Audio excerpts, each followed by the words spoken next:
Pues buenas noches tengan todos ustedes. El día de hoy analizaremos las características generales de los virus y para ello pues obviamente es necesario pues saber que existen varias características importantes que estos organismos van a tener y a su vez pues obviamente ir explicándolos y analizándolos conforme lo que se nos va a ir presentando. Entonces tenemos que las características de los virus o las características generales de los virus son las siguientes.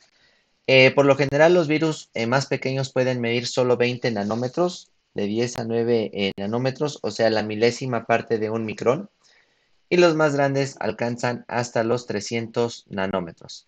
Debido a esta característica de su tamaño diminuto, los virus solo pueden ser visualizados con la ayuda del microscopio electrónico. Dentro de los virus de menor tamaño se pueden citar al eritrovirus, ¿sí?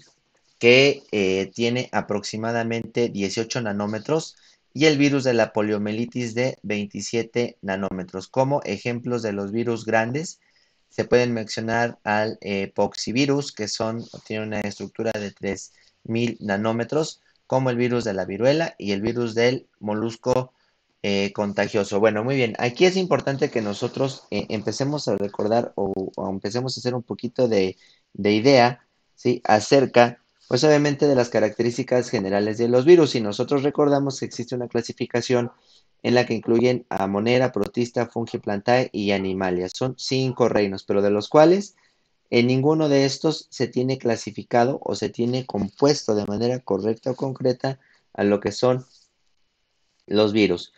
Eh, los virus, pues obviamente son unos organismos que aparecieron hace millones de años, no son de hoy, no son nada nuevo, sin embargo, pues tienden a causar pues muchísimos estragos literalmente en las cuestiones biológicas, ¿no? O en este caso, en este momento, pues estamos atravesando por una pandemia precisamente provocada por un virus. La aparición de los virus no está claro, pero pues es importante mencionar que los virus están conformados por una molécula de DNA y una molécula de RNA. Es decir, nada más hay dos tipos de virus que tienen DNA y RNA, no hay de otra. Con respecto a que aparecieron los virus hace varios millones de años, pues podemos mencionar que estos organismos tendrían un tiempo de vida, pues digámoslo así, calculándole, o una aparición aproximadamente de hace unos 5.600 millones de años o 6.000 millones de años. No estamos seguros porque estos organismos tienen la característica de debatirse o de ser considerados como organismos no vivos o estar entre el límite de lo vivo y lo muerto, ya que son una serie de moléculas de ADN, enzimas, proteínas y otras cuestiones que pues a veces es difícil de, de poder explicar. Ustedes en mucha literatura podrán encontrar que los virus están vivos, que los virus están muertos, que los virus no son considerados como organismos vivos, pero si nos vamos a la definición estricta de la definición de biología, pues la biología estudia todos aquellos seres vivos que por lo menos contengan una molécula de ADN o de RNA, y entonces pues en este caso los virus contienen moléculas de ADN y de RNA que son indispensables para su posterior producción. Se puede decir generalmente también que los virus son conocidos como parásitos intracelulares, pues es una realidad, porque si no encuentran una célula en donde poder albergarse o poder dejar su material genético, pues es muy, pero muy complicado que en algún momento, pues obviamente puedan sobrevivir. Los virus, por más fuertes que sean, a lo mejor puedan llegar a alcanzar a vivir, no sé, 5 días en una superficie de metal o de madera, o 3 días, o 24 horas, o un minuto, precisamente porque el virus necesita estar en condiciones biológicas, él necesita estar en células, necesita estar en tejido, necesita estar en tejidos especializados. No puede estar tranquilamente en el aire, porque como bien se los mencionaba yo, son virus que se caracterizan por ser pues organismos o parásitos intracelulares, aunque no esté muy bien utilizado ese término, pero sí esa característica van a tener, perdón, los virus. ¿De qué está conformado un virus? Bueno, los virus están compuestos fundamentalmente por ácido desoxirribonucleico, que es DNA, o ácido ribonucleico, RNA, y proteínas. Algunos también contienen lípidos y glúcidos. La parte central del virus es el genoma o nucleoide, que se encuentra rodeado por una cubierta proteica denominada cápside. El genoma viral contiene al ácido nucleico, o es decir, el DNA o el RNA. Tanto el DNA como el RNA pueden ser de una sola cadena o de dos, es decir, monocatenarios o bicatenarios. Sí, aquí es muy importante que ustedes, bueno, la semana pasada y estas situaciones estuvimos analizando pues cuestiones de virus y bacterias y hongos y demás cuestiones, cosa que aquí debemos pues olvidar, porque cuando nos referimos al virus, pues no nos referimos a una bacteria, sino que la bacteria es tan grande que un virus, hagan de cuenta que ustedes son una bacteria y el virus es tan pequeño como si ustedes se pararan a un ladito de un frijol.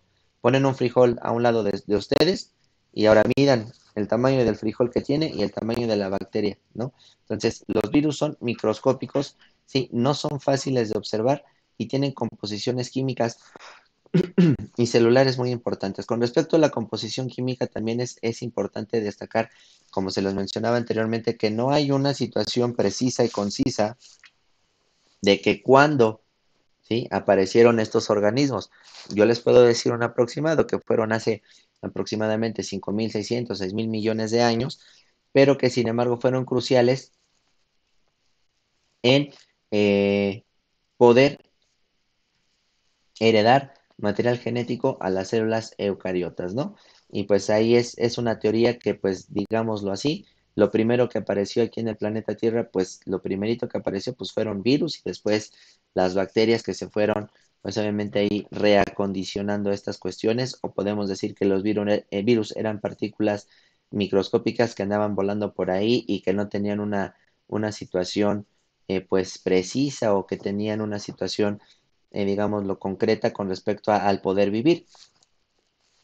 Sin embargo, pues por puro sentido común, si lo primero que aparecieron fueron los virus y después aparecieron las células eucariotas, pues precisamente podríamos manejarlo, que en algún momento pues estos eran pedazos o tiras de virus, de cadenas de ADN y de RNA que andaban flotando por ahí y que trataban de tener un parásito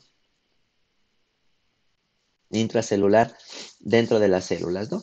Pero entonces, de manera general, la composición química de los virus, nada más hay de dos sopas, no hay de más, es de RNA o de RNA. No puede haber virus de otras índoles. O son virus de doble cadena o son virus de una sola cadena. A los virus que son conocidos como, que tienen doble cadena son conocidos como bicatenarios y los virus que tienen una sola cadena de RNA son conocidos como monocatenarios. También con respecto a la composición química de los virus, pues ellos van a tener unas estructuras llamadas glucoproteínas, van a tener un genoma, una cápside y una envoltura. El genoma viral se encuentra toda la información genética y es responsable de la capacidad, infecciosa del virus. Entonces tenemos en esta imagen que podemos ver con toda claridad el genoma viral que se encuentra dentro de la cápside proteica, el cual va a transmitir toda la información genética necesaria hacia la célula hospedero, a la célula infecciosa, para producir o para intentar pasar su material genético, ¿no? En otro caso tenemos lo que es la cápside, que es esta de color rosa que ustedes pueden ver, del griego capsa, que significa caja. Es el resultado de la aglomeración de subunidades más pequeñas designadas capsómeros o unidades morfológicas. Los capsómeros pueden ser esféricos o prismáticos.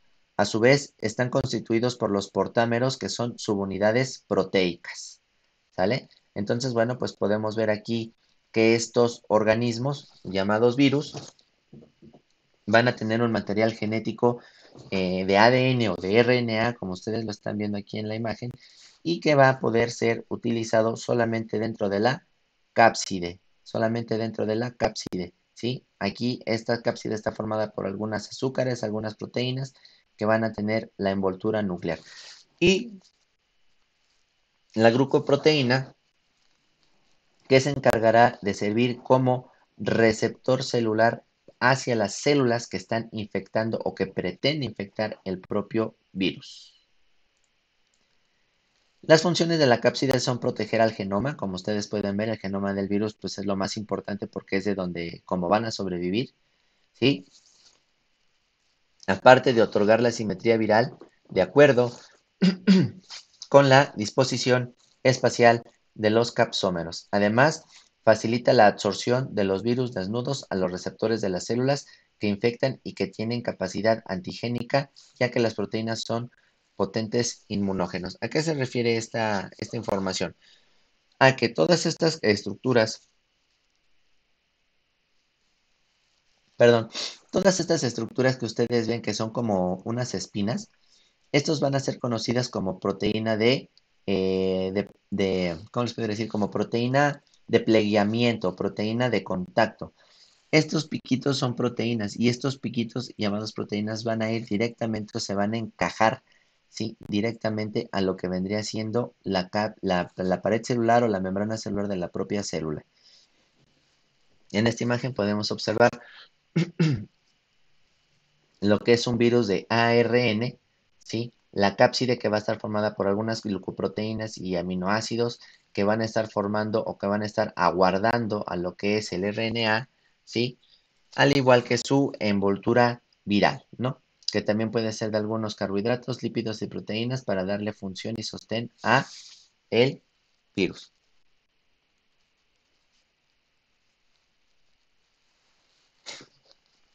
En otros casos, en muchos virus con envoltura, esta presenta espículas o proyecciones de peplómeros o polímeros de naturaleza glucoproteica, que sirven de fijación dado que son las estructuras que se unen a los receptores de las células que van a ser infectadas. La envoltura hace que los virus sean sensibles a los solventes lipídicos o los detergentes. La desecación o la acidez, cuando un virus envuelto pierde la envoltura, deja de ser infectivo. Las funciones de la envoltura son la protección de los nucleocápsides, la adherencia a los receptores celulares y la antigenicidad. Entonces, que quede claro, esta es la estructura de un virus. Ustedes dirán, ¿se parece a una célula? Pues sí, pero no se parece en lo absoluto porque no tiene membrana plasmática, no tiene pared celular, no tiene fosfolípidos, no tiene absolutamente nada, no tiene núcleo, no tiene organelos celulares, pues en nada se parece, ¿no? Simplemente va a ser un conjunto de proteínas, ¿sí? Como ustedes pueden ver que es esto rojo, todo esto rojo son proteínas, ¿sí? Una envoltura lipídica, como pueden ver ustedes en algunos casos, y van a tener estas reacciones o estas espículas que van a servir de receptores hacia las células que van a infectar. Hagan de cuenta que es como si fuera velcro. Este virus es como si fuera la cintita negra y la célula es como si fuera esa cuestión corrugada, que cuando los juntas se pegan y es difícil de separar. En ese momento el virus ha pegado, ¿sí? Se ha adherido a lo que es la célula pues eucariota o procariota de la que esté atacando. Tiene muchos ciclos, ¿sí? El virus, vuelvo a repetir, no tiene otra función más que la necesidad de estar dentro de otro organismo. El virus del herpes, del SIDA, del COVID, de la rabia, del polio, de lo que ustedes mencionen y digan, forzosamente deberán de estar dentro de un organismo, porque afuera, en el ambiente, los virus no sobreviven. Entonces, la primera parte de ese proceso es la replicación viral.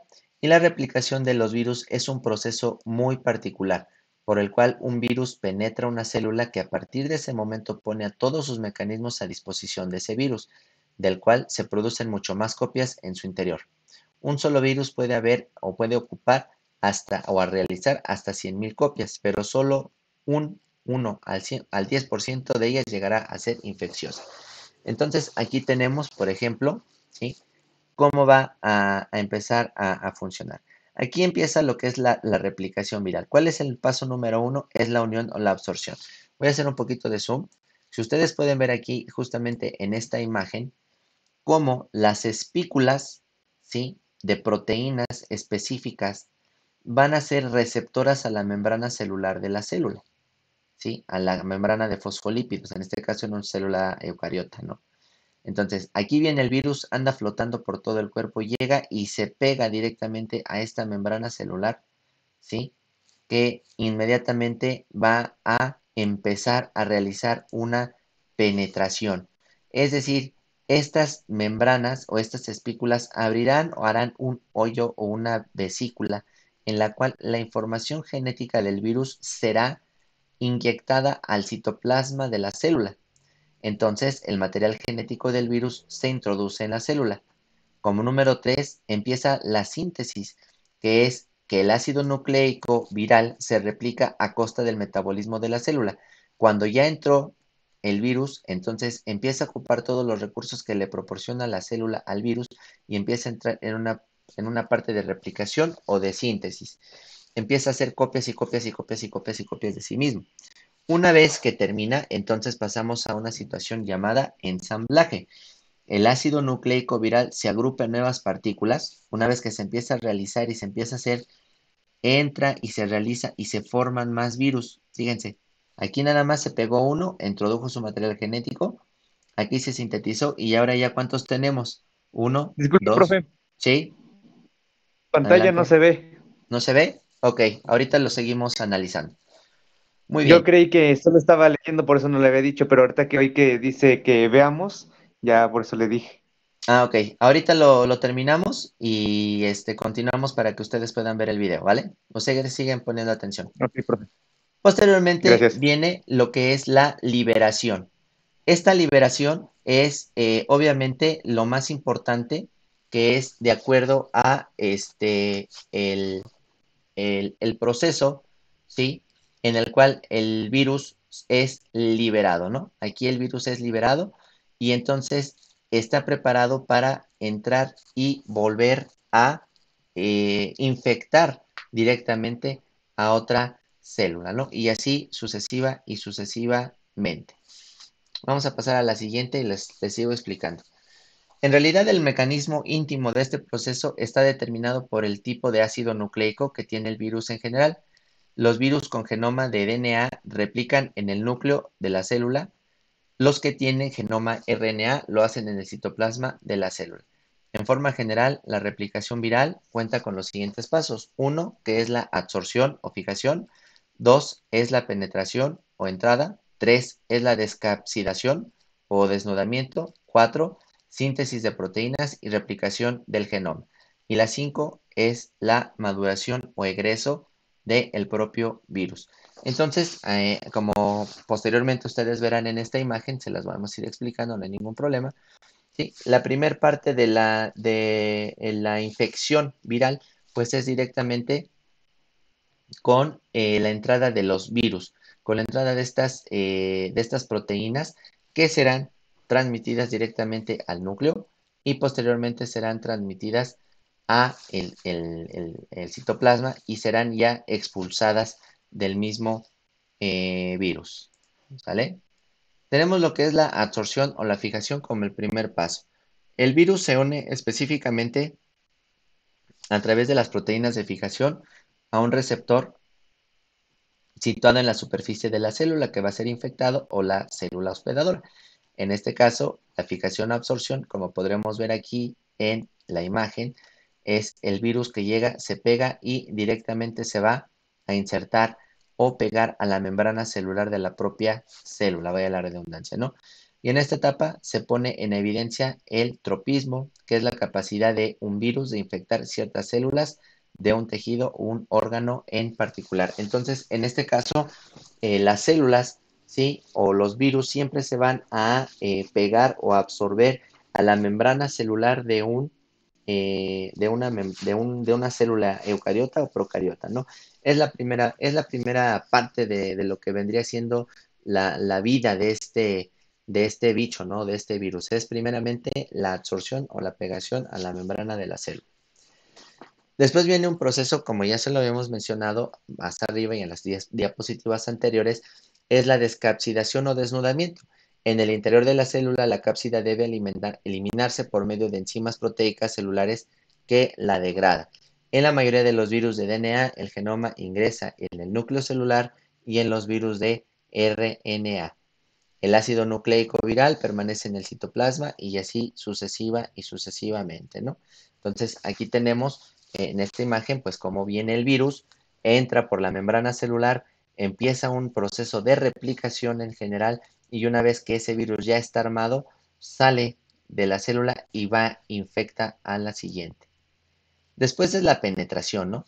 Es, pues bueno, el pasaje de la partícula viral hacia el interior de la célula. Tenemos la célula y aquí está el virus. En forma directa solo pasa el genoma, ¿sí? Pero por endocitosis la membrana plasmática se imagina, es decir, abre y introduce a los virus y en el interior de la célula se forma una vacuola o vesícula y adentro de la misma, ¿sí? Que contiene el virus que luego es liberado para su posterior reproducción dentro de la célula, ¿no? También tenemos otro proceso que es por fusión, que son los virus envueltos pueden ingresar por este mecanismo en el cual la envoltura viral se fusiona con la membrana citoplasmática y libera la cápside al interior de la célula y así sucesiva y sucesivamente, ¿verdad? Después tenemos la etapa de síntesis de proteína y de replicación del genoma. Es el paso más importante de la multiplicación viral y hay distintos mecanismos, ya que depende del tipo de ácido nucleico viral. Las principales diferencias de estos virus radican en la forma de producción del RNA mensajero que originará a las proteínas.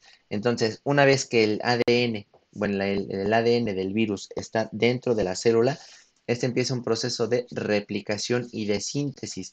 Es decir, se va a poder ayudar de diferentes organelos como los ribosomas, ¿sí? Que van a encargar de realizar estas proteínas o estas cápsides virales para que dentro de la célula se vuelvan a rearmar estos organismos y posteriormente sean expuestos o sean liberados hacia el medio intracelular y posteriormente estos organismos vuelvan a ser pues, pues factores muy importantes para la eh, infección de otras células. Después de que ya está listo el virus que ya sintetizó, pues viene el proceso de maduración y ensamblaje. Es el proceso por el cual los distintos componentes ácidos nucleicos y proteínas virales se unen para formar completos tanto cápsides vacías sin genoma u otros virus que tienen genomas defectuosos. Es decir, una vez que dentro del citoplasma celular, ¿sí?, el virus ya se armó, ya se sintetizó y ya está listo, ahora irá caminando hacia la membrana celular. En algunos casos, algunos virus destruyen por completo la célula y en otros casos hay algunos virus que solamente abren una pequeña porción de la membrana celular y por ahí atraviesan. La liberación o el egreso. Los virus desnudos se liberan por ruptura de la membrana plasmática. Este es un ciclo lisogénico, ¿no? De la célula infectada y por lo general se produce la lisis celular, es decir, la célula explota, la célula se destruye. Los virus envueltos salen por un proceso de brotación en algún punto de la membrana citoplasmática, de la cual adquieren su estructura y a la que previamente han modificado. Entonces, hay dos tipos, el ciclo lisogénico y el ciclo litogénico. El ciclo lisogénico es destruir la célula para poder salir y el ciclo litogénico es cuando se abre una pequeña fracción de la membrana celular y el virus sale hacia la intermediación, hacia el intermedio, ¿sí?, de lo que vendría siendo, pues obviamente, eh, el espacio intracelular. Bueno, los virus pueden ser, como ya se los había mencionado, de una hebra, ¿sí? No viva, rodeada por una cubierta proteica. La mayoría de los biólogos no consideran que estén vivos porque no exhiben todas las características de los seres vivos. Los virus carecen de organelos para absorber nutrientes o usar energía. No pueden producir proteínas y no pueden moverse ni reproducirse por sí mismos. Como ya se los había mencionado, los virus necesitan forzosamente, pero forzosamente de estar dentro de un organismo para poder sobrevivir. De la misma forma que algunas bacterias causan enfermedades de transmisión sexual, algunos virus pueden causar enfermedades de transmisión sexual como el herpes genital y el SIDA. Estos virus pueden esparcirse mediante el contacto sexual. Algunas enfermedades que no causan y que no tienen cura, pues no hay vacuna que prevenga para este tipo de enfermedades, ¿no? ¿Cuál es el tamaño de los virus? Como se los mencionaba yo, los virus son una de las estructuras causantes de enfermedades más pequeñas que se conocen y son tan pequeños que se necesitan poderosos microscopios electrónicos para estudiarlos. El tamaño de los virus, como ya se los había mencionado, oscila entre los 5 y los 300 nanómetros y se necesitan cerca de 10.000 virus del resfriado para llenar el punto al final de esta oración, ¿no? Imagínense, ¿no? O sea, se necesitarían miles de millones de virus para conocer, pues, cómo son estos organismos, ¿no? Bueno, ¿cuáles son algunas enfermedades que causan los virus? Bueno, en este caso tenemos las enfermedades de transmisión sexual como el SIDA, el VIH y la herpes genital, enfermedades infantiles como sarampión, pamperas y varicela, enfermedades respiratorias como el resfriado común o influenza, enfermedades de la piel como verrugas y otras afectaciones, enfermedades del tracto digestivo como la gastroenteritis, enfermedades del sistema nervioso como la polio, la meningitis o la rabia, otras enfermedades como la viruela y la hepatitis. Todas estas enfermedades antes mencionadas son causadas por los virus. El origen de los virus, como ya se los mencionaba yo hace un momento, aunque se desconoce el origen de los virus, los científicos tienen varias teorías acerca de cómo surgieron. La primera es una teoría considerada ahora la más probable. Es que los virus provienen de partes de las células y los científicos han descubierto que el material genético viral es semejante a los genes celulares. Estos genes de alguna manera desarrollaron la capacidad de existir fuera de la célula, pero pues obviamente con la salvedad, ¿sí? De que se llegasen a encontrar con un hospedero pues de manera inmediata.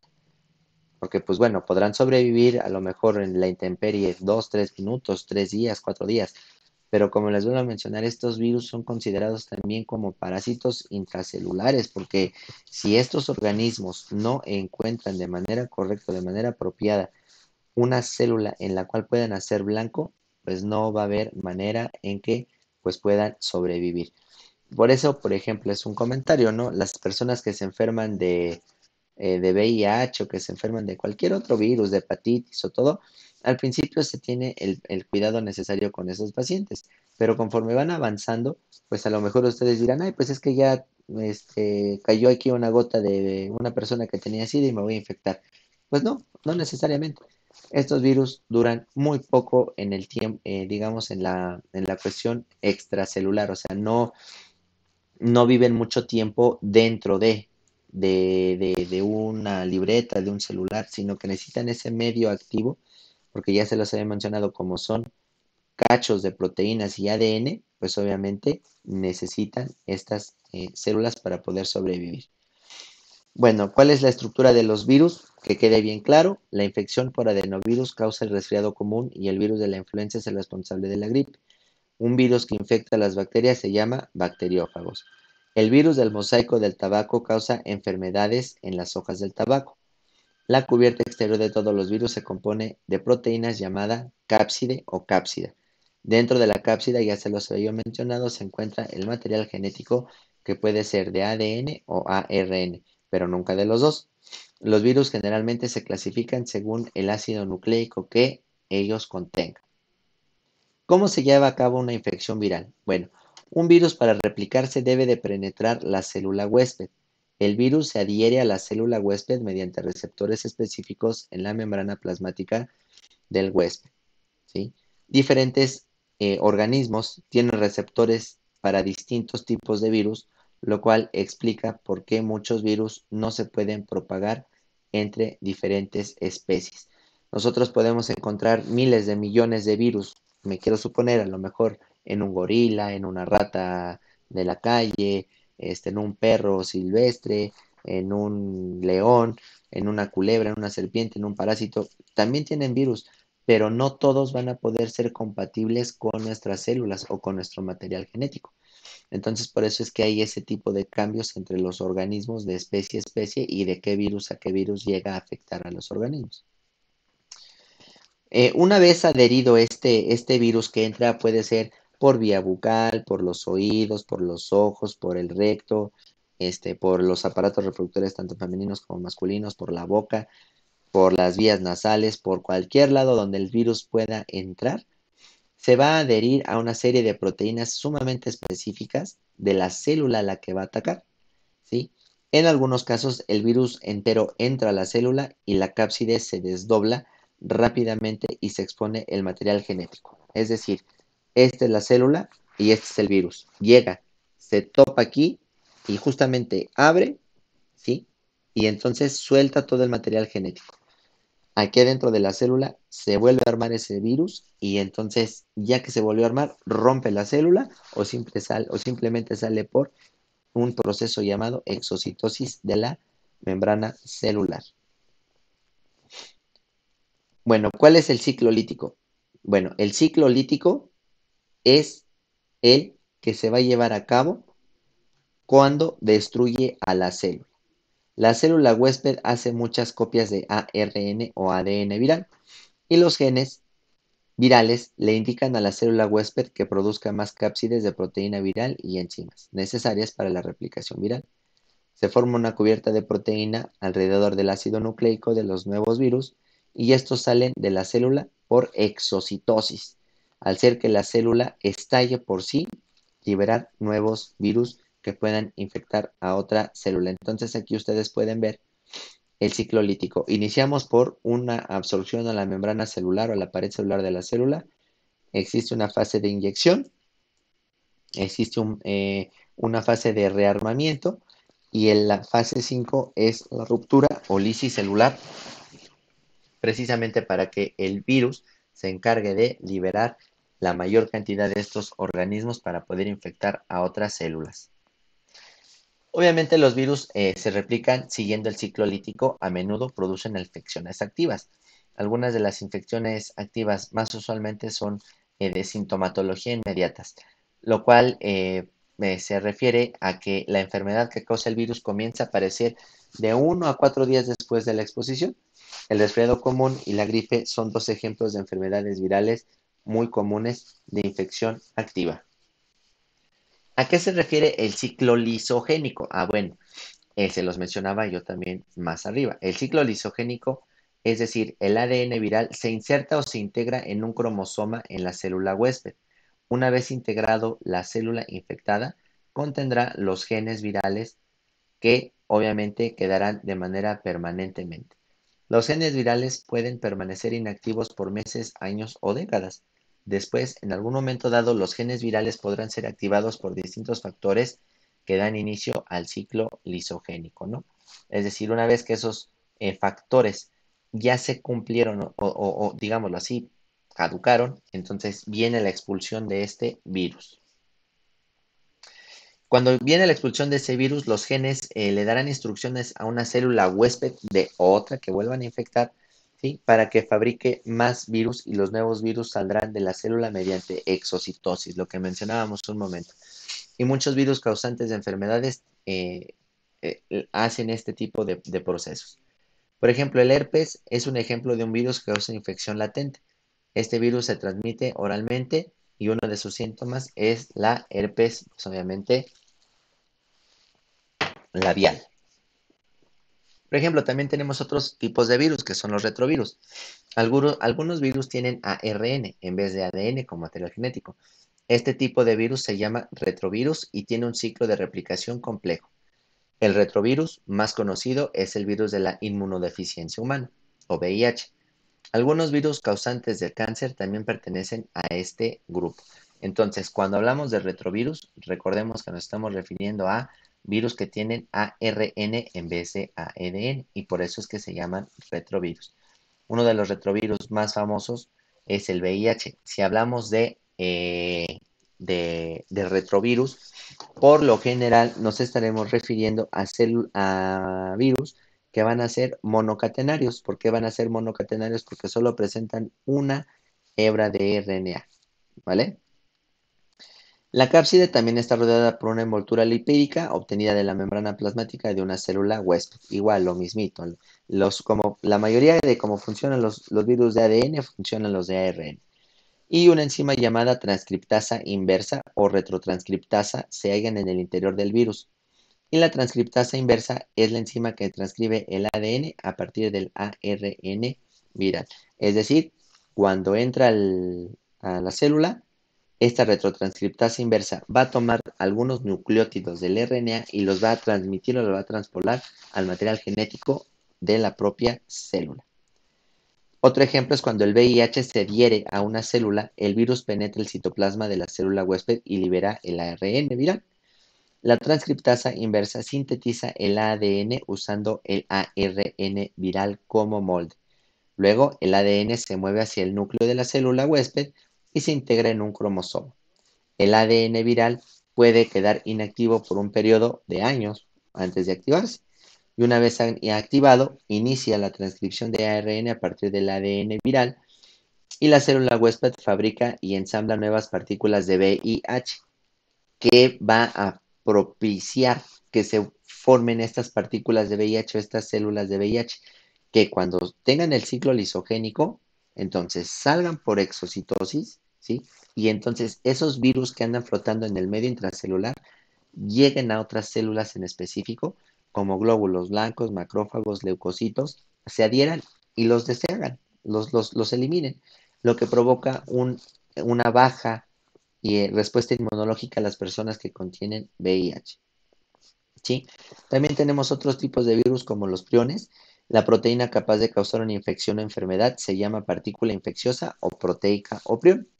Los priones normales tienen forma de resorte. A veces ocurren, pues obviamente, mutaciones en los genes que codifican estas proteínas y estas no se despliegan o no se pliegan de manera apropiada. Estos están asociados como enfermedades conocidas como encefalopatías causadas por priones, incluye las enfermedades de las vacas locas del ganado. Entonces, cuando nos referimos a los priones, estamos hablando de unos virus que van a tener una estructura en forma de resorte. Los más comunes que llegan pues, agredir o digamos que llegan a infectar pues son a las vacas. Si ustedes tienen curiosidad por ahí en internet, googleen imágenes o videos de las vacas locas, ¿no? Suena gracioso, pero pues no es porque estén locas, ¿sí? Cuando este tipo de virus ataca a este ganado, que es un prión, sí, que es el virus de encefalopatía a la cabeza bovina, pues empiezan a brincar, se empiezan a azotar, se empiezan a pegar, se empiezan a pelear entre sí, pero precisamente porque está atacando directamente al sistema nervioso central. Entonces, estos priones tienen esa cualidad tan específica de atacar directamente al sistema nervioso de los vertebrados, de los cuales son pues obviamente portadores, ¿no? De mala suerte, pues bueno, los priones infectan células del sistema nervioso o del cerebro y hacen que estallen y se formen huecos en el tejido cerebral. De ahí la descripción en las encefalopatías, que es decir, enfermedades del cerebro y con forma de esponja. Entonces, cuando nos ataca un prión, siempre va a atacar directamente lo que vendría siendo el cerebro. Muy bien, pues en realidad esto sería el tema de lo que son los virus, ¿sí? Analizamos cómo están formados, analizamos de qué están hechos, qué es la cápside, cuáles son sus estructuras proteicas de anclaje que van a servir para poder pegarse, ¿sí? Directamente a otras células, su ciclo lisogénico, su ciclo litogénico, cómo se varían, cómo se expulsan, cómo se desamblan, se arman y provocan muchísimas enfermedades que nosotros podemos tener. Hablábamos también de que existían virus monocatenarios, que son de una sola cadena de RNA, y hablábamos de virus bicatenarios, que son virus como los DNA. Entonces voy a parar la grabación de esta sesión para que posteriormente ustedes la puedan atender. Gracias.